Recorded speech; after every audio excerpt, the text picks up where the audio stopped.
नाखुश जिंदगी। एक बार भगवान बुद्ध के पास एक आदमी आता है।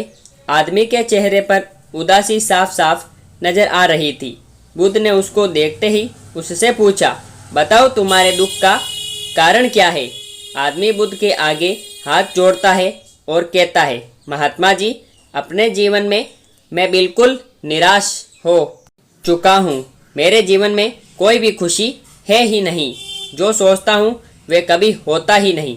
पढ़ाई कर रहा था तब सोचता था कि अच्छे से पढ़ाई करूँगा तो अच्छी नौकरी मिलेगी और ज़्यादा पैसे कमाकर माँ बाप के लिए एक घोड़ा गाड़ी खरीद लूँगा। अपने पत्नी और बच्चों को प्रवास कराऊँगा। लेकिन अच्छे से पढ़ लिख कर भी नौकरी मिली तो सही, लेकिन इतने पैसे नहीं मिलते जिनसे ये सारी इच्छाएं पूरी कर सकूं। जैसे तैसे सिर्फ खाने पीने का इंतजाम हो पाता है। काम पर जाना और घर आना, बस यही मेरी जिंदगी बन चुकी है।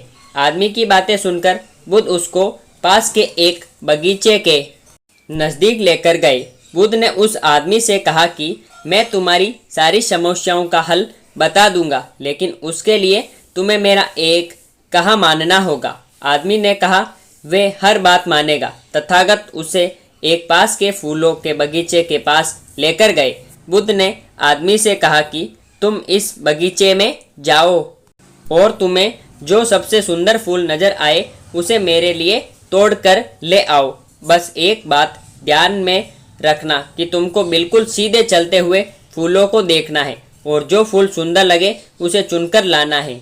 एक बार जिस फूल के आगे तुम निकल गए उसे तुम पीछे मुड़कर नहीं तोड़ सकते। आदमी बुद्ध की बात ध्यान से समझने के बाद बगीचे में गया। आदमी को बगीचे में प्रवेश करते ही कई सारे सुंदर फूल दिखाई दिए, लेकिन आदमी ने उनमें से एक भी फूल नहीं तोड़ा, क्योंकि उसे विचार आया कि हो सकता है आगे इनसे भी ज़्यादा सुंदर फूल मिले। अधिक सुंदर फूल की आशा में आदमी बगीचे के अंतिम छोर तक पहुंच गया। जब हालत यह थी कि बगीचे के अंतिम छोर पर भी कुछ फूल तो थे, लेकिन सारे सूखे हुए थे। आदमी को काफ़ी पछतावा हुआ कि उसने पहले ही कोई सुंदर फूल क्यों नहीं तोड़ लिया। उस आदमी के पास अब सूखे हुए फूल में भी फूल तोड़ने के अलावा कोई रास्ता नहीं बचा था। उसने एक सूखा फूल तोड़ा और बुद्ध के पास वापस लौटा। बुद्ध ने सूखे हुए फूल को देखकर उस आदमी से पूछा, बगीचे में इतने सारे सुंदर फूलों में फिर तुम ये सूखा हुआ फूल क्यों तोड़ कर लाए।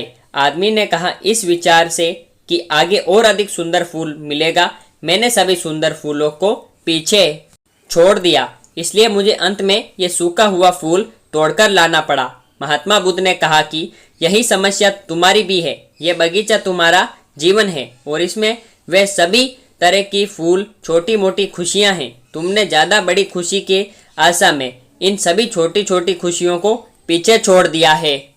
घोड़ा गाड़ी पाकर शायद तुम्हारे माता पिता इतने खुश ना हो जितना तुम उनके पास बैठकर उनसे बातें करोगे, उनकी सेवा करोगे तब होंगे। किसी बड़े पर्यटन स्थल पर जाकर तुम्हारी बीवी बच्चे खुश हो सकते हैं, लेकिन उससे भी ज़्यादा खुश वो तब होंगे जब तुम उनके साथ समय बिताओगे, उनसे प्यारी बातें करोगे, उनके साथ खेलोगे, उनके साथ अपने मन की बातें साझा करोगे। महात्मा बुद्ध की बातें उस आदमी को समझ में आ गई और उसकी विचारधारा बदल गई। वह अपने उसी पुराने जीवन में खुश रहने लगा जिसमें वह पहले दुखी रहा करता था। दोस्तों, यही तो हम भी अपने जीवन में करते हैं। हमारे पास जो है उसका महत्व नहीं समझते और फिर कुछ और ज़्यादा पाने की आस में जो है उसका भी आनंद या सुख लेना भूल जाते हैं। और जब समय बीत जाता है तो हमें लगता है कि हमारे जीवन में कभी सुख या खुशियाँ आई ही नहीं।